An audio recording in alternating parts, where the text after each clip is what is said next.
Bien, una de las, solamente como un breve repaso de lo que vimos hace 8 días. De entrada, y hace 15, vimos las terminologías para poder acceder al concepto de pensamiento judío en Israel, pero me interesa mucho que abordemos hoy el tema. Siento que me pena.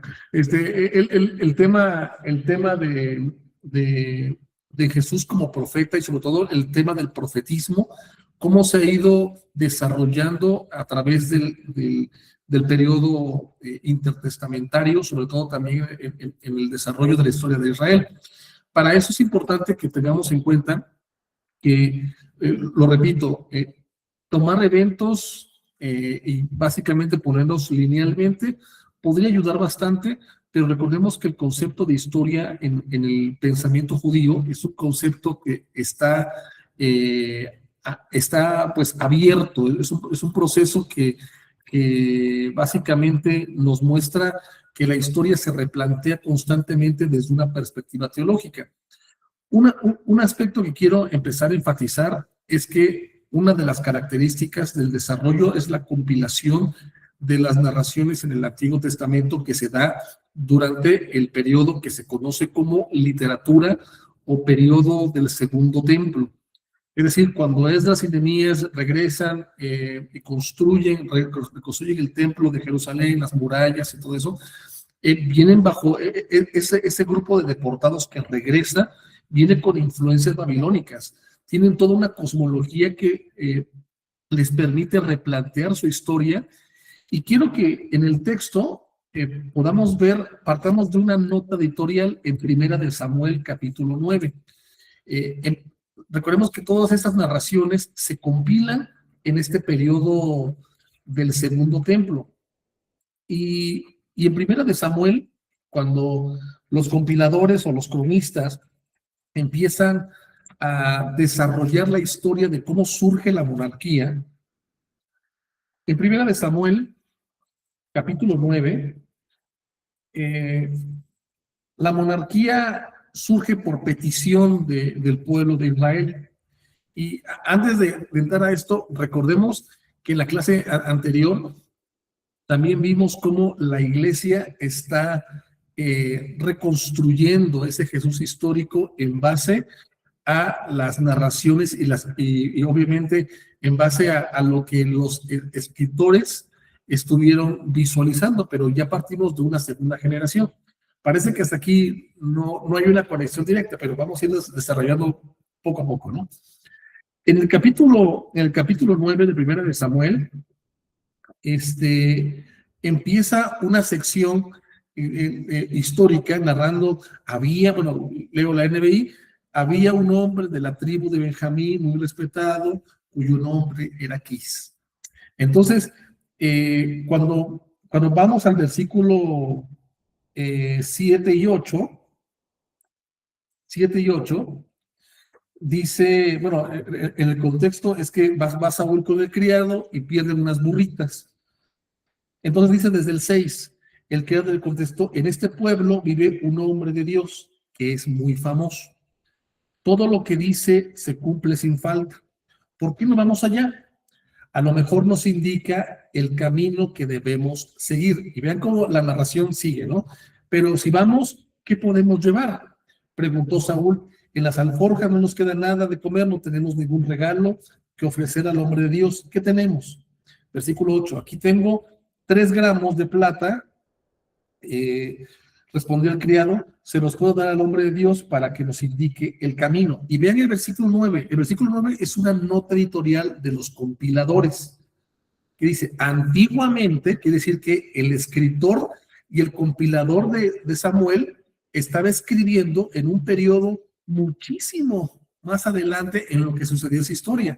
Tenemos aquí un compilador que narrativamente tiene que explicar cuál era la función del hombre de Dios o del profeta para que el lector contemporáneo a los que él les escribe pudieran entender. Dice, antiguamente, cuando alguien en Israel iba a consultar a Dios, solía decir, vamos a ver al vidente.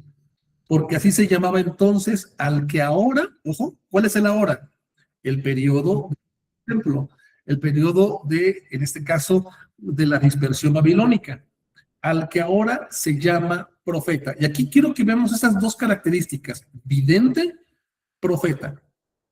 El vidente en el periodo de la monarquía que los compiladores en Babilonia están reconstruyendo este inicio de la monarquía, tenía que ver como aquí el texto nos presenta. Hombres que decían, por ejemplo, en este caso, ¿dónde están los burritos? ¿Dónde están, en este caso, lo que se te perdió? E iban para allá.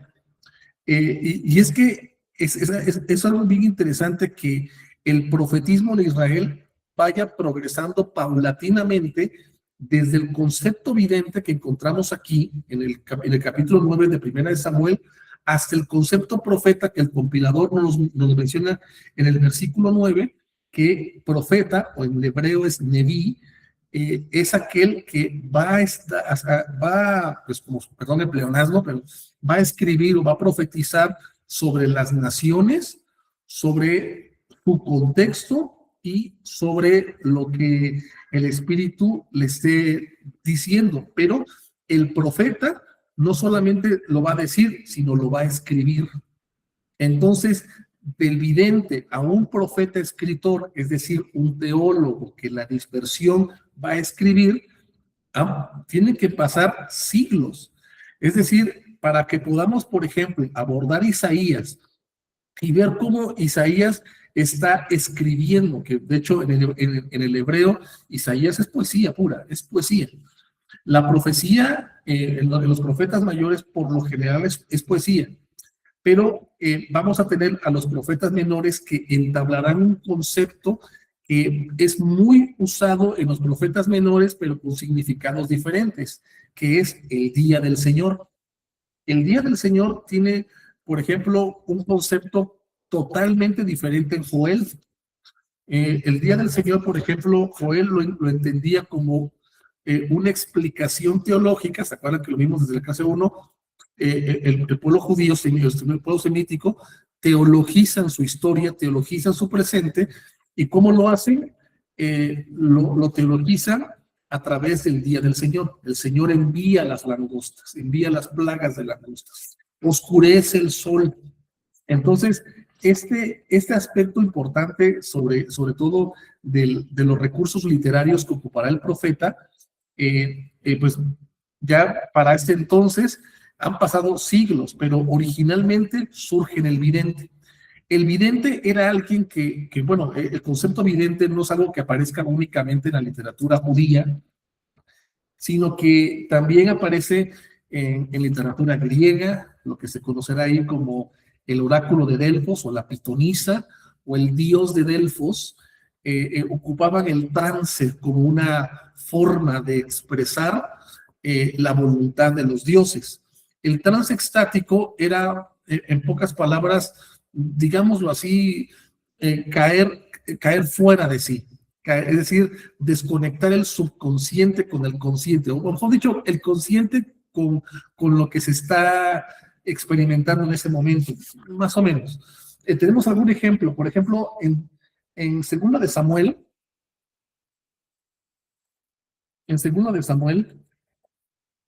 o bueno, aquí Primera de Samuel, mejor, no Primera de Samuel, capítulo 19, recordemos que Saúl es desechado de la monarquía.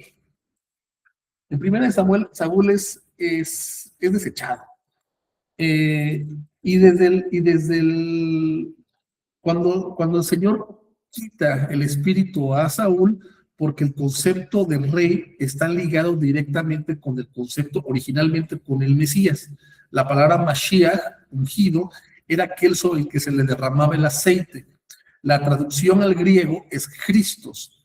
Entonces, cuando el Señor le quita a Saúl su espíritu, decía que el texto dice que un espíritu maligno venía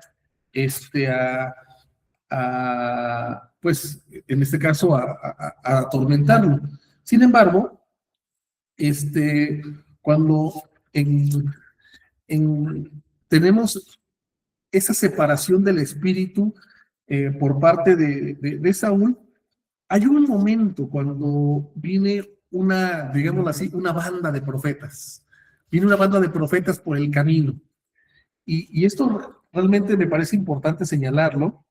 En el capítulo 19 de Primera de Samuel, después de que nuevamente Saúl quiera matar a David, eh, leo desde el versículo 20 para agarrar contexto, ¿no? Dice, el versículo, Primera de Samuel 19:20, mandó a sus hombres para que lo apresaran a David, pero se encontraron con un grupo de profetas dirigidos por Samuel que estaban profetizando. Parecería un pleonasmo, pero es bien importante enfatizar el proceso en el que se está dando esta profecía, en el trance.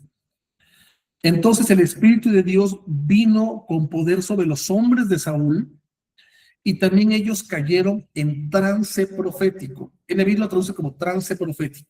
Es decir, están fuera de sí mismos, no controlan lo que están haciendo ni lo que están diciendo y hablan.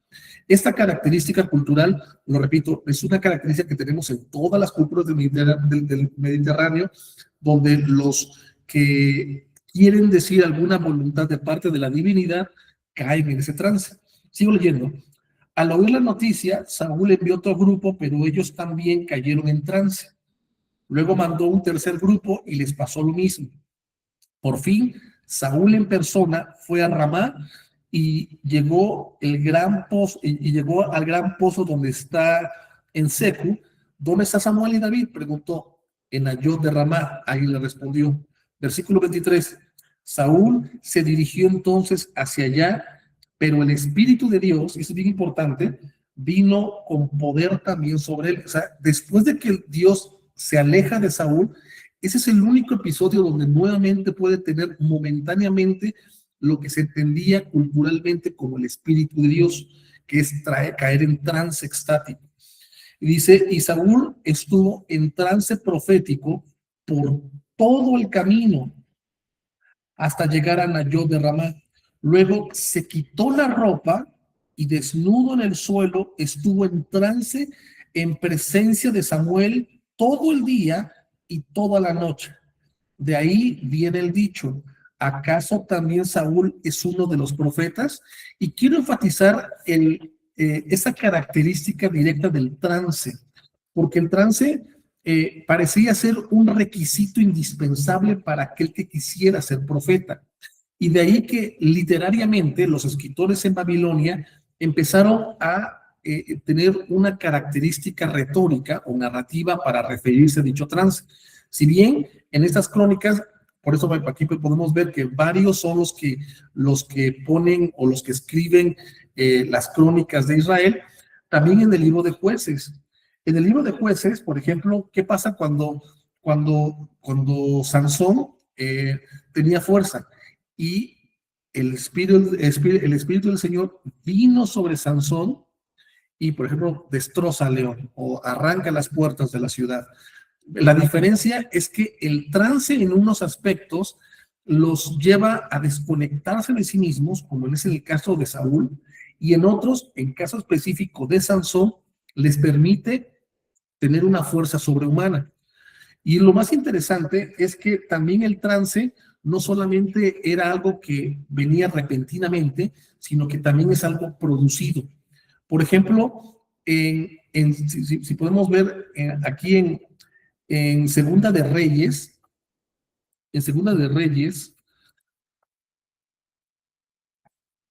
capítulo 3,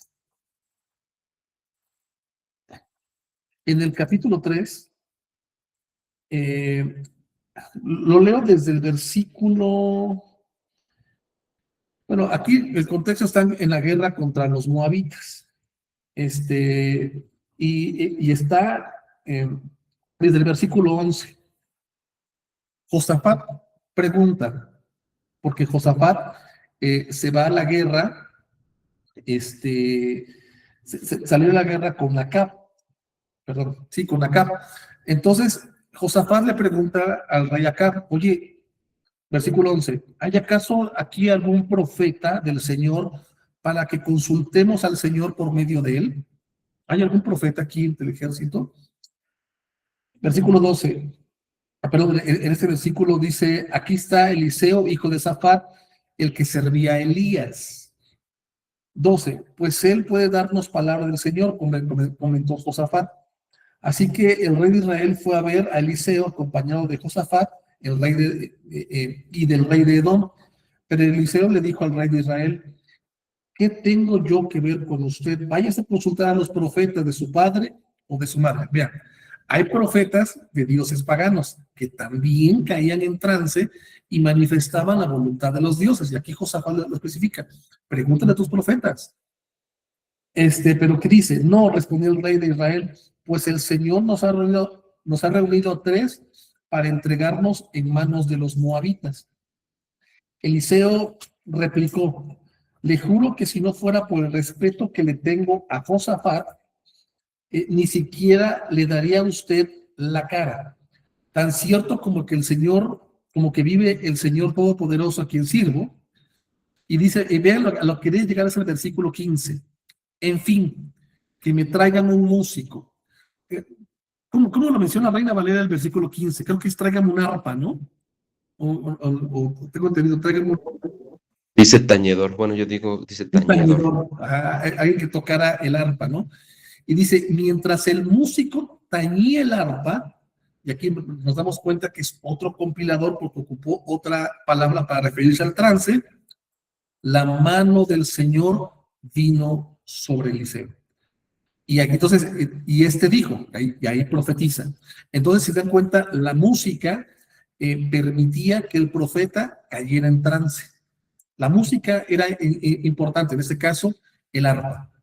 Entonces, esas características que estamos viendo, voy a ver dos ejemplos más, nos muestra que el profeta tenía esa visión, solamente ser, en pocas palabras, vocero de Dios. Lo que Dios me diga, yo lo digo. Y en este caso, creo que es importante que solo un último ejemplo, donde podemos ver ese trance en números 24, que tenemos un profeta que es pagano, y creo que conocemos bien el pasaje con el tema de Balán.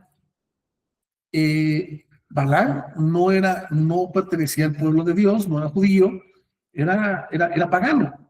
Desde el versículo 24, desde el versículo 1 del capítulo 24, dice, el Señor se dio cuenta de que, pero cuando Balán se dio cuenta de que el Señor le complacía que se bendijera a Israel, no recurrió a la hechicería como otras veces, sino que se volvió su rostro hacia el desierto. Cuando Balán alzó la vista, vio a Israel acampando por tribus. El Espíritu del Señor, vean, vino sobre él.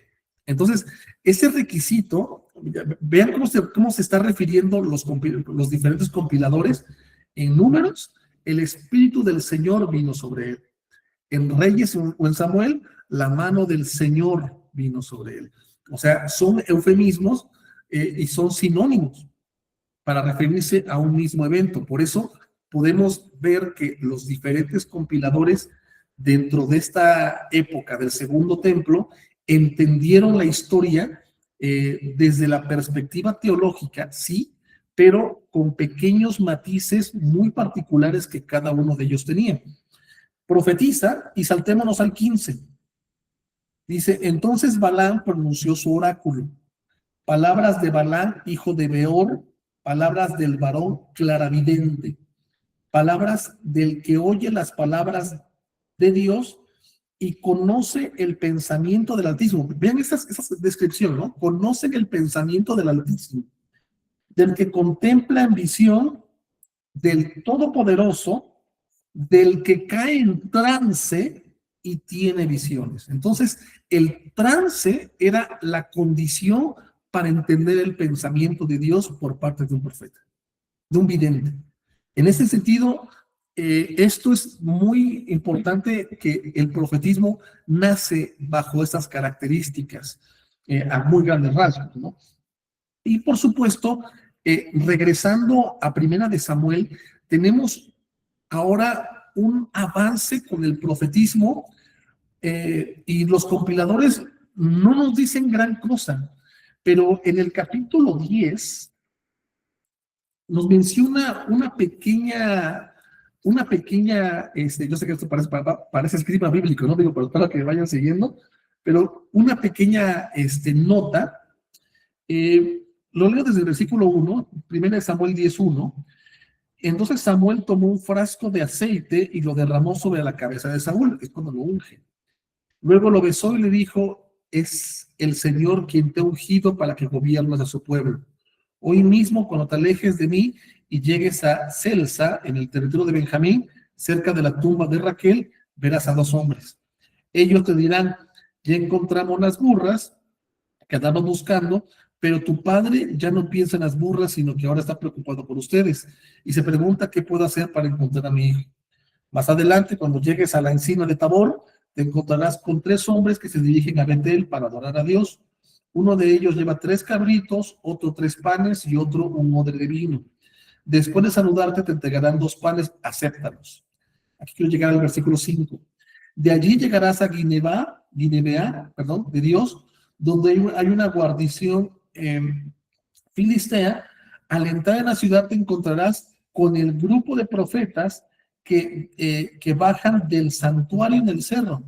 Vendrán profetizando, precedidos por músicos que tocan liras, pandeleras, flautas y arpas.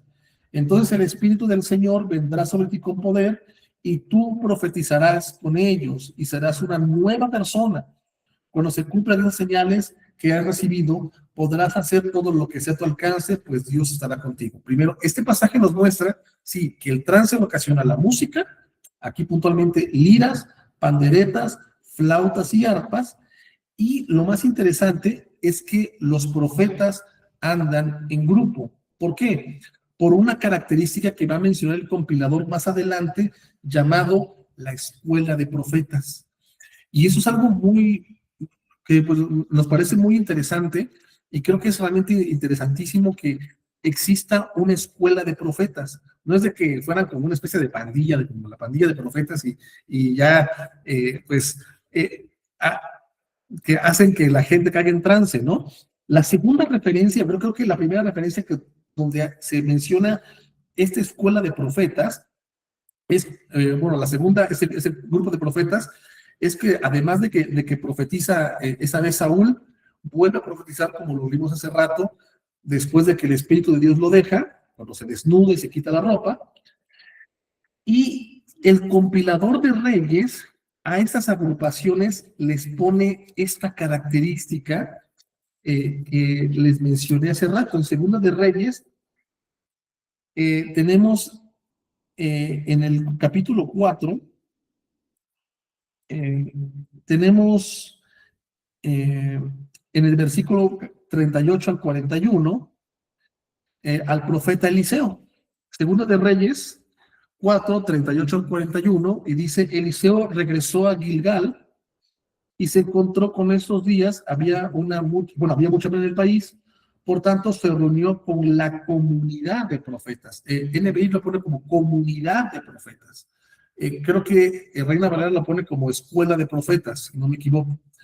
Entonces, había una comunidad, había una formación, se puede entender que había una cierta formación profética que se daba en el desierto.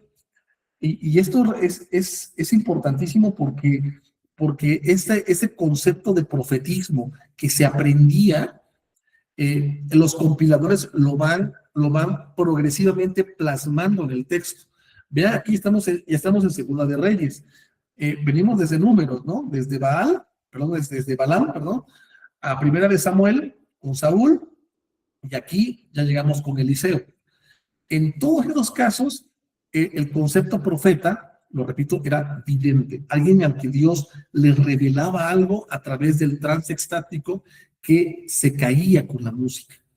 Entonces, esto es muy importante tenerlo en cuenta porque cuando sucede esto, o sea, cuando tenemos esta visión del profetismo, pues sucede algo que marcó directamente a Israel, que es la primera deportación.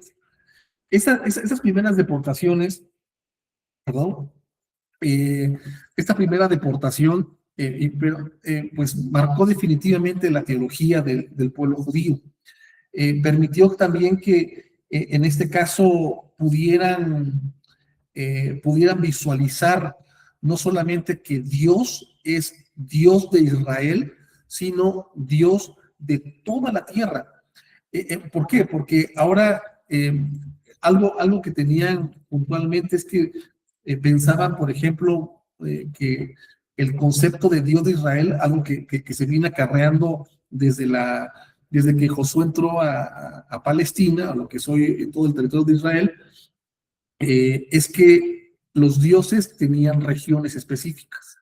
Una de las cosas que menciona el compilador, y ahorita no me acuerdo la cita dónde está, cuando le decían Jehová o Yahvé es un dios de montañas, pero mejor guerremos en los llanos, guerremos en los llanos. Y entonces viene el Señor y le dice a Samuel, no, yo soy el Dios de la tierra, y los derrotaron en el llano, para que vean que el Señor es el Dios de la tierra. Los compiladores, siempre cuando leamos el Antiguo Testamento, es importante las formas en cómo los escritores o los compiladores se refieren a Dios, o entienden el concepto de Dios relacionado directamente con la tierra. Y es por eso que el Antiguo Testamento es algo importantísimo para la iglesia primitiva que está surgiendo y que evidentemente no tiene el Nuevo Testamento, sino solamente la enseñanza de Jesús que se transmitía directamente por los apóstoles. Por ese sentido, empezaron a interpretar el Antiguo Testamento desde Cristo. Y creo que hay un elemento sobre el profetismo de Jesús que quiero enfatizar puntualmente, que no sé si puedan abrir en Deuteronomio, por favor, Deuteronomio 10. Había una profecía que ya Moisés lo había especificado directamente. Perdón, 18. Deuteronomio 18. Dice, las naciones cuyo territorio vas a poseer, Deuteronomio 18, versículo 14. Dice, las naciones cuyo territorio vas a poseer consultan a hechiceros y adivinos, pero a ti el Señor tu Dios no te ha permitido hacer nada de eso. Y es algo bien importante. ¿Cuál es la diferencia entre un hechicero, adivino y un vidente? Literalmente la comunión con el Dios verdadero. Por ejemplo, tenemos también el caso de Saúl con la divina de Endor, que es el único caso excepcional donde una hechicera permite, o bueno, Dios permite que la hechicera traiga de vuelta a Samuel. ¿Y qué es lo que le profetiza a Samuel? Mañana va a estar tú y tus hijos conmigo. Y Saúl se desmaya. Pero sigo leyendo el pasaje, ¿no? Deuteronomio 18, 14. Leo el 15. El Señor tu Dios, y aquí está lo que quiero llegar, levantará entre tus hermanos un profeta como yo. A él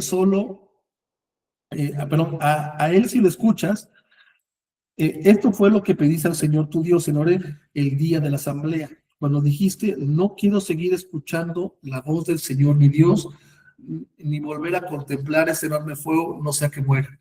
Y me dijo el Señor, está bien lo que ellos dicen, por eso levantaré entre tus hermanos un profeta como tú, y pondré mis palabras en su boca, y él les dirá todo lo que le mande.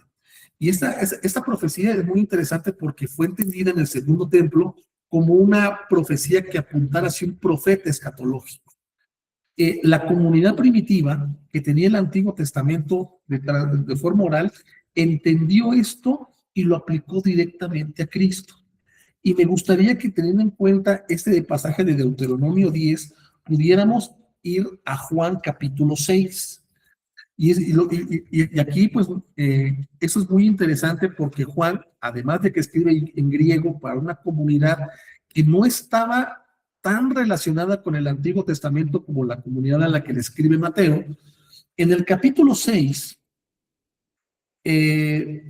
nos muestra del versículo 1 al versículo 13, la alimentación de los 5,000. y termina con una pequeña apóstrofe, una pequeña nota editorial en el versículo 14, que dice: al ver la señal que Jesús había realizado, la gente comenzó a decir: en verdad, ¿es este el profeta que ha de venir al mundo?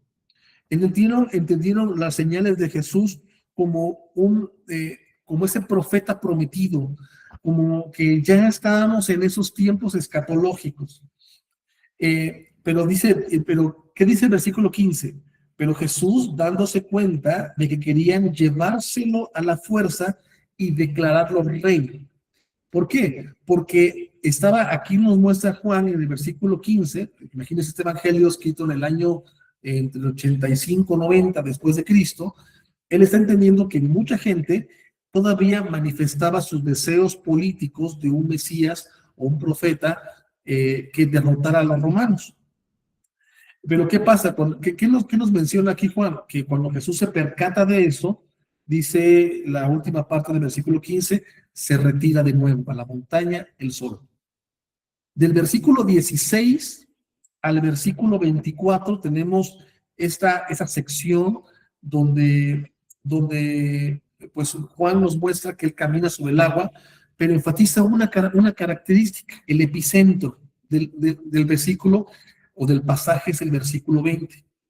Porque el 19, la última parte, dice que se acercaba a la barca caminando sobre el agua, y dice el 20, pero él les dijo: no tengan miedo, yo soy. Ego eimi en griego. Entonces dice el 25, saltamos al 25.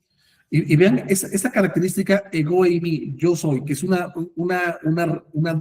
dupla en griego que vamos a tener como una característica teológica en todo el Evangelio. Versículo 25, cuando lo encontraron al otro lado del lago, le preguntaron: Rabí, ¿quiénes le preguntaron? La gente que lo seguía porque había comido previamente en la alimentación de los 5,000. Y dice el 26, ciertamente les aseguro que ustedes me buscan no porque han visto señales, sino porque comieron pan hasta llenarse. Trabajen, pero no por la comida que es perecedera, sino por la que permanece para vida eterna, la cual les dará el Hijo del Hombre. Sobre este ha puesto Dios el Padre el sello de aprobación. Dice el 28, ¿qué tenemos que hacer para realizar las obras que Dios exige? Y aquí está la premisa de todo el capítulo, de toda esa sección que se le conoce como discurso eucarístico. Aquí los católicos dicen que Jesús, en pocas palabras, dice: quien no coma mi carne y no beba mi sangre, no entrará en el reino de los cielos. Eso lo dice en el versículo 53. Sin embargo, el versículo medular para poder entender el pasaje empieza desde el versículo 28. ¿Qué tenemos que hacer para realizar las obras que Dios exige? Y dice el 29, esta es la obra de Dios. ¿Cuál es la obra de Dios? Que crean en aquel a quien Él envió, le respondió Jesús. Entonces, y ahorita vamos a conectarlo, pero sigamos leyendo, ¿no? Versículo 30. ¿Y qué señalarás para que veamos y te creamos? Pero si dijeron que previamente ya habían comido el pan y los peces, o sea, pedían otra señal. ¿Qué puedes hacer? Insistieron ellos. Versículo 31. Nuestros antepasados, ojo con esto, esta conexión que hace Juan es importantísima. Nuestros antepasados comieron el maná en el desierto, como está escrito: pan del cielo les dio a comer. 32. Ciertamente les aseguro que no fue Moisés el que les dio a ustedes el pan del cielo, afirmó Jesús. El que da el verdadero pan del cielo es mi Padre. El pan de Dios es el que baja del cielo y da vida al mundo.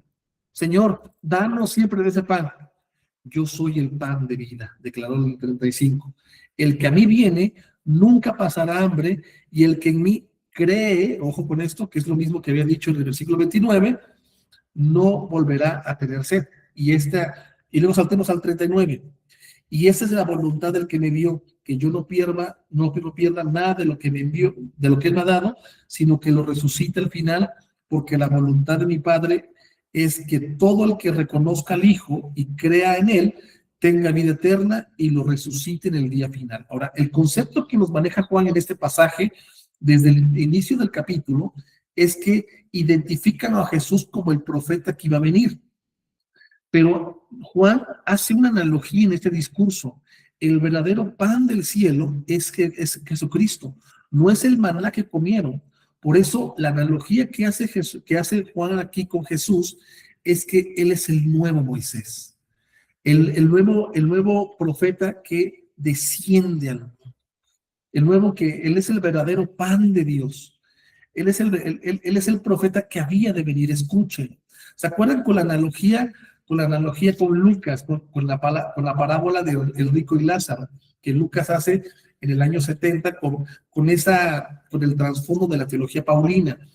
En Lucas 16, 19 al 31, cuando el rico está en el Hades, le dice: Señor, manda a Lázaro con mis familiares. ¿Pero qué le respondió? Ahí tienen a Moisés, ahí tienen a los profetas, que les hagan caso a ellos. Pero no, Señor, envía a Lázaro. Y lo que le responde a Abraham es: si no le hacen caso a Moisés y a los profetas, ¿a qué profeta se refiere? La palabra profetés en griego ya tiene una nueva connotación, implica no solamente todo el proceso de transmisión profética en Israel, desde los videntes hasta el segundo templo. Todo lo que se escribió sobre los profetas, todo lo que la iglesia reentendía, y eso es algo que, perdón el neologismo, ¿no? Reentendía de los profetas en base al acontecimiento Cristo.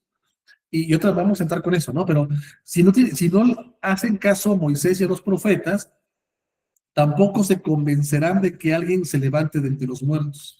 Entonces, de la misma forma que el Antiguo Testamento es un eje medular, en el pensamiento de Juan en el año 90, está enfocado y está dirigido por el Antiguo Testamento. Y en este caso, en el famoso discurso eucarístico del capítulo 6, lo que hace es la analogía con Moisés, el nuevo profeta. Y lo menciona desde el versículo 14, lo pone en boca de la gente. Él es el profeta que ha de venir al mundo. Él es el que pues va a cumplir todo eso. Pero me quedo con Juan porque aquí surge algo muy importante. De hecho, los evangelistas siempre van a hacer una comparación de algún sentido profético con el Antiguo Testamento. En este caso, por ejemplo, por ejemplo, con Lucas. Con Lucas, si vamos a Lucas, Lucas va a hacer una analogía parecería muy sutil, pero al mismo tiempo es muy específica en la forma en cómo él presenta también el sentido profético, o el sentido de rol profético de Jesús. Si nos vamos directamente al pasaje, lo perdí. Eh, Aquí está. En Lucas capítulo 8.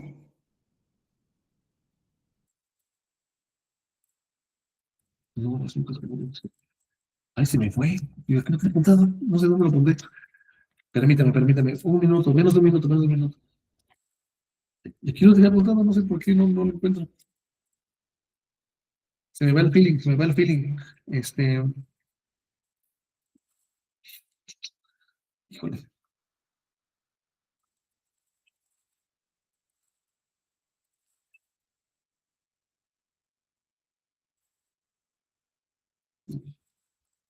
Así. Perdón, Lucas capítulo 7. Lucas capítulo 7. 7, con razón. Ni yo me entiendo mi letra, qué bárbaro. 7. Lucas capítulo 7, del versículo 11 al versículo 17. Y aquí tenemos algo muy interesantísimo porque el pasaje nos muestra que una mujer viuda pues va a enterrar a su único hijo. Y este pasaje, bueno, si lo podemos leer rápidamente, dice poco después Jesús, el versículo 11, en compañía de sus discípulos y de una gran multitud se dirigió al pueblo llamado Naín. Cuando ya se acercaba a las puertas del pueblo, vio que sacaban allí un muerto, hijo único de la madre viuda. Le acompañaba un grupo grande de la población. Al verla, el Señor se compadeció de ella y le dijo, no llores. Entonces se acercó, tocó el féretro y luego los que lo llevaban se detuvieron y Jesús le dijo, joven, te ordeno, levántate. El muerto se incorporó y comenzó a hablar y Jesús se le entregó a su madre. Todos se llenaron de temor y alababan a Dios. ¿Y qué fue lo que dijeron? Ha surgido entre nosotros un gran profeta. ¿Y qué es lo que tiene detrás de este pasaje? Comparemos este pasaje con un pasaje de un profeta, Segunda de Reyes, capítulo 13. En Segunda de Reyes, capítulo 13, dice en el versículo 20, Segunda de Reyes 13:20, después de esto Eliseo murió y fue sepultado. Cada año, bandas de guerrilleros moabitas invadían el país. En cierta ocasión, unos israelitas iban a enterrar un muerto, pero cuando vieron que esas bandas echaron el cadáver en la tumba de Eliseo. Cuando el hombre con el cadáver tocó los huesos de Eliseo, el hombre recobró la vida y se puso de pie. Narrativamente, hay una similitud entre los dos relatos. Y por eso, de la misma forma que los huesos de Eliseo resucitan a un hombre, al ver cómo Jesús resucita al hijo de una viuda, ¿qué dicen? Un profeta como Eliseo esté entre nosotros, alguien tan grande como Eliseo. Y entonces, estas pequeñas matices que estamos viendo, por ejemplo, en el pensamiento de Lucas, que hace una analogía con Eliseo, o en el pensamiento de Juan, en el capítulo 6, que hace una analogía con el profeta que ha de venir, el nuevo Moisés, con Deuteronomio 18, hay algo que tenemos y que también Pullman está enfatizando, porque vamos a entrar de lleno con los rollos del Mar Muerto. Digo, esto que parece, yo sé, parece como un esgrima bíblico, digo, como es como una introducción para todo eso. En el Evangelio de Juan, en el capítulo 1, tenemos la misión profética de Juan.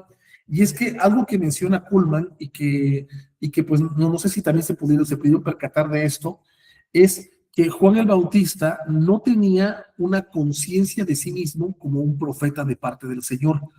Él venía solamente, se define a sí mismo, ya sea en Juan o por ejemplo en Mateo, como la voz en el desierto. De hecho, la palabra foné, la voz en griego, puede ser alguien que está gritando en el desierto. Y todo lo que se sabe de Juan el Bautista es lo que dicen de los discípulos. Sin embargo, tenemos una definición. ¿Se acuerdan cuando le preguntan a Juan, oye, ¿eres tú el que debe de venir? ¿Eres Elías? No. ¿Eres el profeta? No. ¿Quién eres? Yo soy la voz que clama en el desierto. Y esto es importante tenerlo en cuenta porque cuando tenemos esta definición de profeta de Juan, aquí tenemos algo que creo que sería muy bueno abordarlo también desde los escritos de Flavio Josef, porque el movimiento de Juan fue un movimiento, como ya lo hemos visto, enorme, muy, muy grande, pero hay todavía estudios que pues se están pues escribiendo, y no sé si leyeron esta parte de la secta de los mandeos, que se supone que es una agrupación que inicia con el movimiento de Juan, pero se separa del movimiento de Jesús, y ya no ve el movimiento de Jesús como una especie de Mesías, sino como el gran o el nuevo profeta. De hecho, eso lo vamos a analizar cuando lleguemos a Levet Yahvé, pero hasta ahorita no sé si hay algún comentario, si vamos en la hilación de lo que he querido mencionar sobre el concepto profeta en las comunidades. Sí, vamos, sí. Entonces, a lo que voy es que se le atribuyó a Jesús, y también Curva lo enfatiza, el concepto profeta por ser aquel que entabla la voluntad de Dios, ya no como aquel que recibe una verdad y la transmite, sino como la palabra misma de Dios. Jesús es logos, es palabra. Por eso, y lo interesante que pues, hasta logos se puede también entender como palabra escrita, ¿no? Y recordemos el prólogo de Hebreos. Dios, habiendo hablado muchas veces por sus siervos los profetas, en estos tiempos, ¿cómo nos habla? Por el Hijo. Entonces, en ese rol que está cumpliendo Jesús como palabra de Dios, en ese título cristológico de palabra de Dios, él es profeta. Y con Juan el Bautista tenemos una declaración en Juan que no tiene ningún otro evangelista. ¿Qué tradición o de qué vertiente el apóstol Juan utiliza para poder transmitir en el versículo 29 del capítulo 1 de su evangelio esta característica? Y es que, si se dan cuenta, si comparamos el capítulo 1 del evangelio con Apocalipsis 4, las analogías siguen siendo la misma. En el capítulo 4 de Apocalipsis, ¿qué aparece? Un cordero como degollado. Y aquí, ¿qué nos dice el capítulo 1? He aquí el Cordero de Dios que quita el pecado del mundo. La analogía está directamente relacionada al sacrificio del templo. Entonces, en versículo 30, de este hablaba yo cuando dije, después de mí viene un hombre que es superior a mí, porque existía antes que yo. Y aquí en esta frase, NBI lo traduce como existía.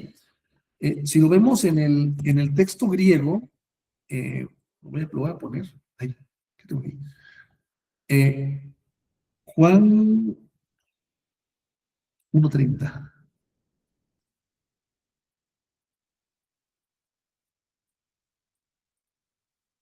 Ahí me pasé.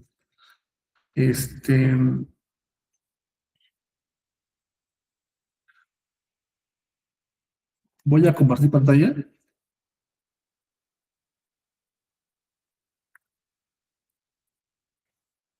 Ay, Dios. Bueno, ahí está. En el 1:30, tenemos,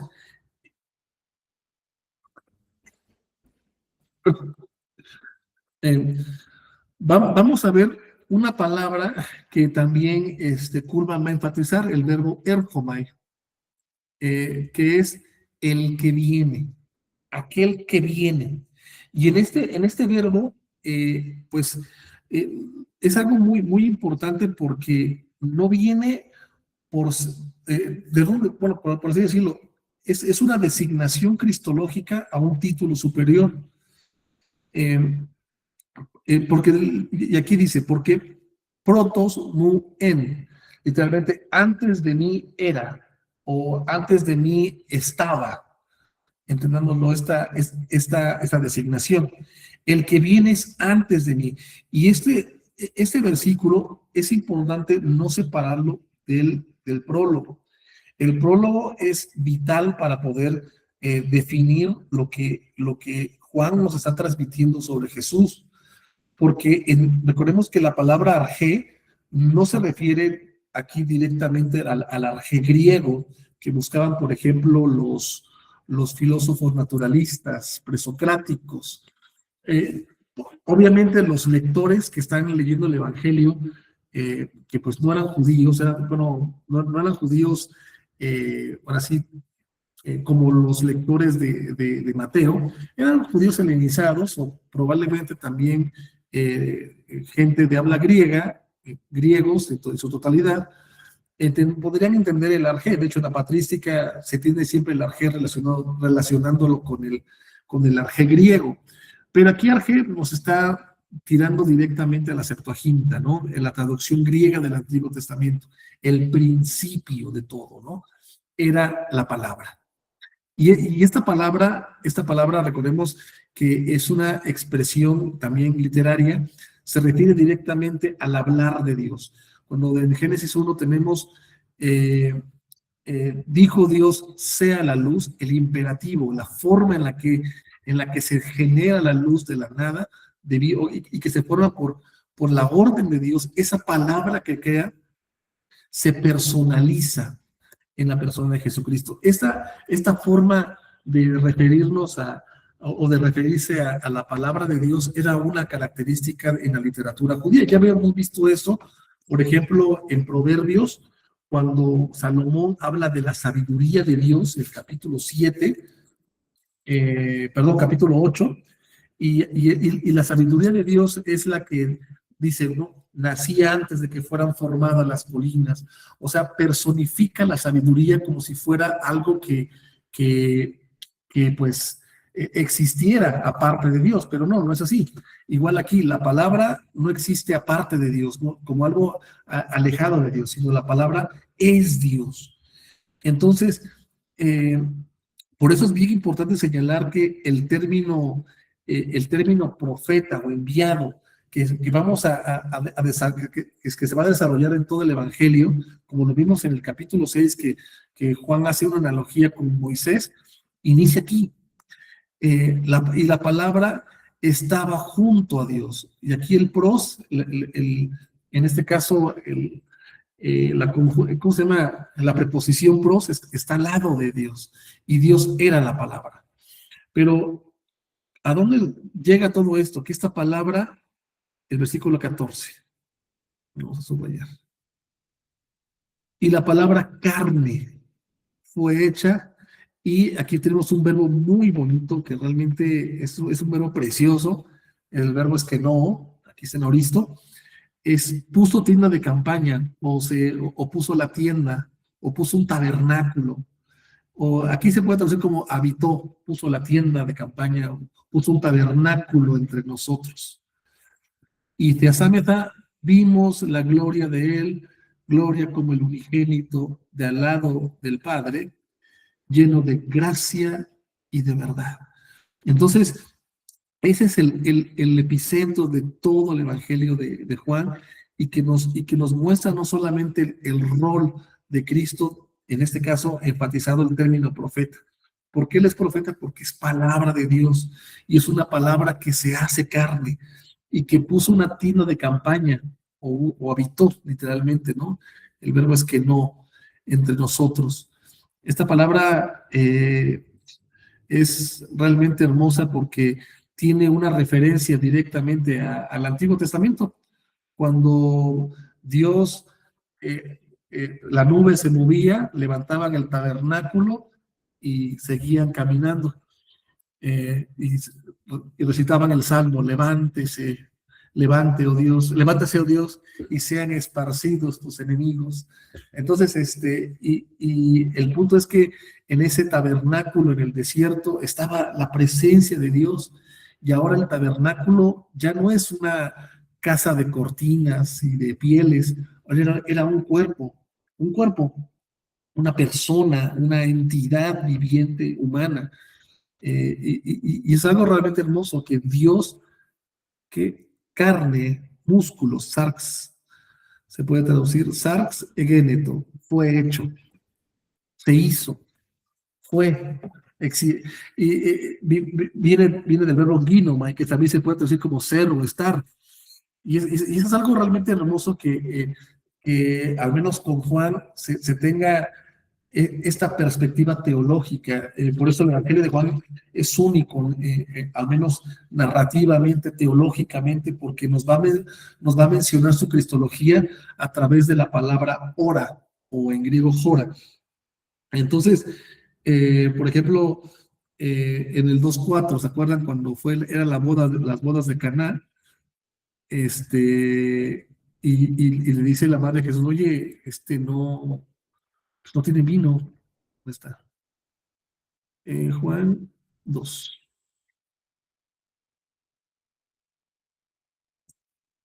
Juan 2, déjenme quitar esto que estorba. Aquí está. Juan 2:4. Y dice a ella Jesús, lo voy a subrayar. Y dice a ella Jesús: ¿qué a mí y a ti, mujer? O sea, literalmente ese es un modismo. Aquí está el punto y coma, es una pregunta. Es como si dijera, ¿qué te importa, mujer? ¿A ti qué te importa eso? Upo todavía, o todavía no llega la que jora, la hora mía. Y si comparamos esto con el versículo 17, ¿qué dice en la oración en el capítulo 17? Padre, no, vamos a verlo, espero que no me tarde más. Capítulo 17. En el capítulo 17, eh, Padre, ha llegado, ¿qué? La hora. Entonces, este concepto que parecería solamente algo sin sentido en el tiempo, narrativamente tiene un significado teológico. Y es por eso que el término profeta, el profeta es el que padecía por la palabra de Dios. Cristo en el rol de profeta padece como alguien que es rechazado por su pueblo, padece. Y aquí propongo una este rechazo de Jesús por parte de su pueblo, Juan lo va a enfatizar. Eh, Porque está en el capítulo 1, ¿te acuerdan que lo habíamos visto? En el versículo 10, eh, dice, vamos, lo voy a subrayar,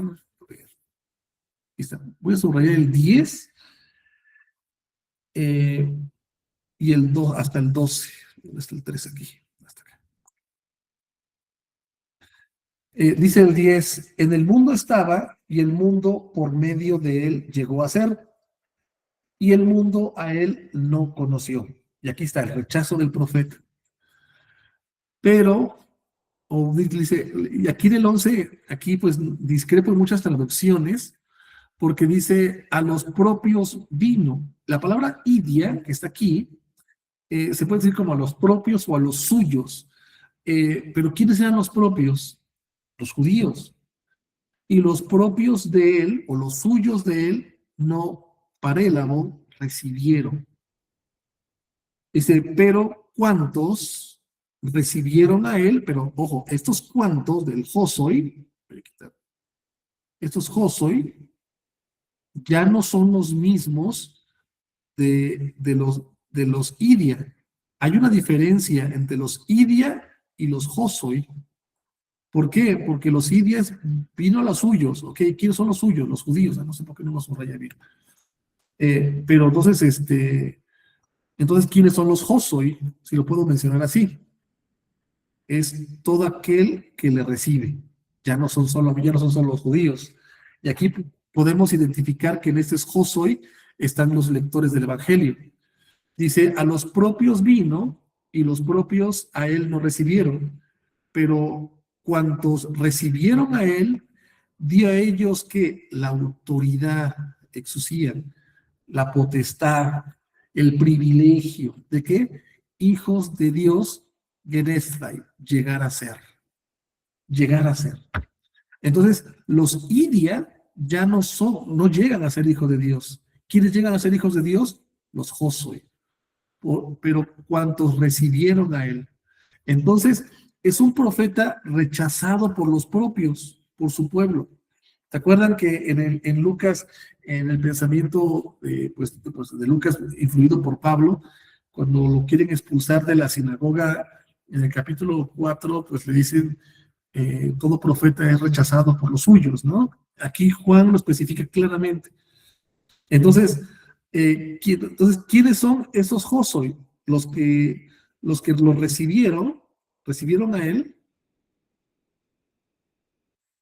y llegaron a ser hijos de Dios. Y todavía sigue el pasaje. Los que creen, ¿quiénes son? ¿Quiénes son los Josoi o los que son llamados hijos de Dios, o los que llegan a ser hijos de Dios? Los que creen en el nombre de él. En el nombre de él. Y aquí la palabra onoma, que es nombre, es bien importante porque lo vamos a ver en su momento cuando lleguemos a exégesis de Juan. Vamos a ver que el nombre de él se va a repetir en todo el Evangelio. ¿Qué es? Yo soy, yo soy. Yo soy el pan de vida. Yo soy la resurrección de la vida. Yo soy la puerta de las ovejas. es el yo soy. Entonces, teológicamente también hay un propósito en esto. Entonces, y esto es realmente muy, muy importante y espero que, no sé si, pues no sé si me van siguiendo.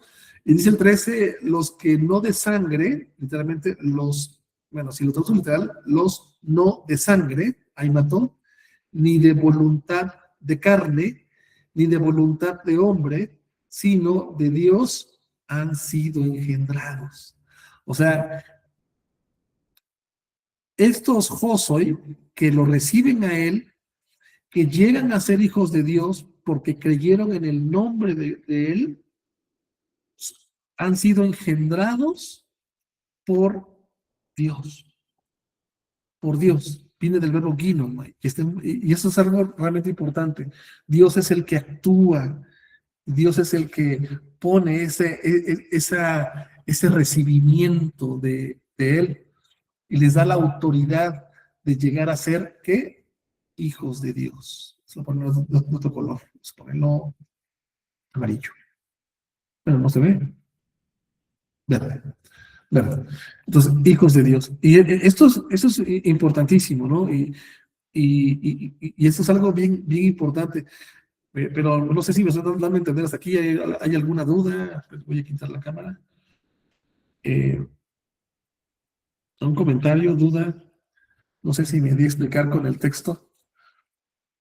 Sí, Jair. Yo nada más como comentario extra y aunado a eso que ahorita comentaba, ¿no? Y todo lo que vamos viendo en Deuteronomio 8 es como también un contraste donde 18. dice, ajá, pero también en Deuteronomio 8 viene un pasaje como clave diciendo que les dio a conocer o les dio el maná lo que sus padres nunca habían conocido, o sea, algo Así es. nuevo, el maná, y cómo lo contrasta con Jesús diciendo Jesús da a conocer al Padre, ¿no?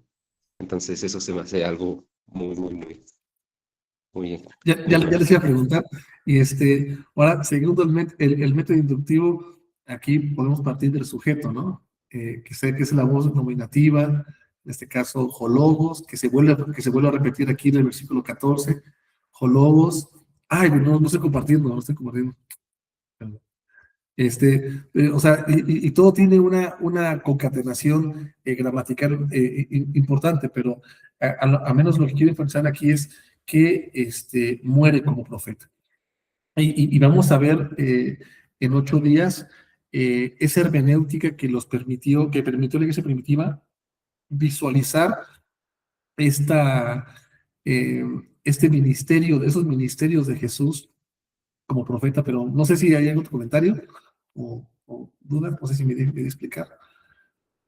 ¿Sí? ¿Todo bien? Pues, eh, pues bueno, vamos a orar y que el Señor nos guíe. Eh, Señor, te damos gracias porque podemos escucharte, podemos oírte y podemos, Señor, entender qué es lo que nos quieres decir, al menos en tu rol como profeta, que los escritores pudieron conservar y transmitirnos, Señor, a través de la escritura. Te damos gracias por tu fidelidad, por tu gran amor y por tu gracia, en el nombre del Señor Jesucristo. Amén.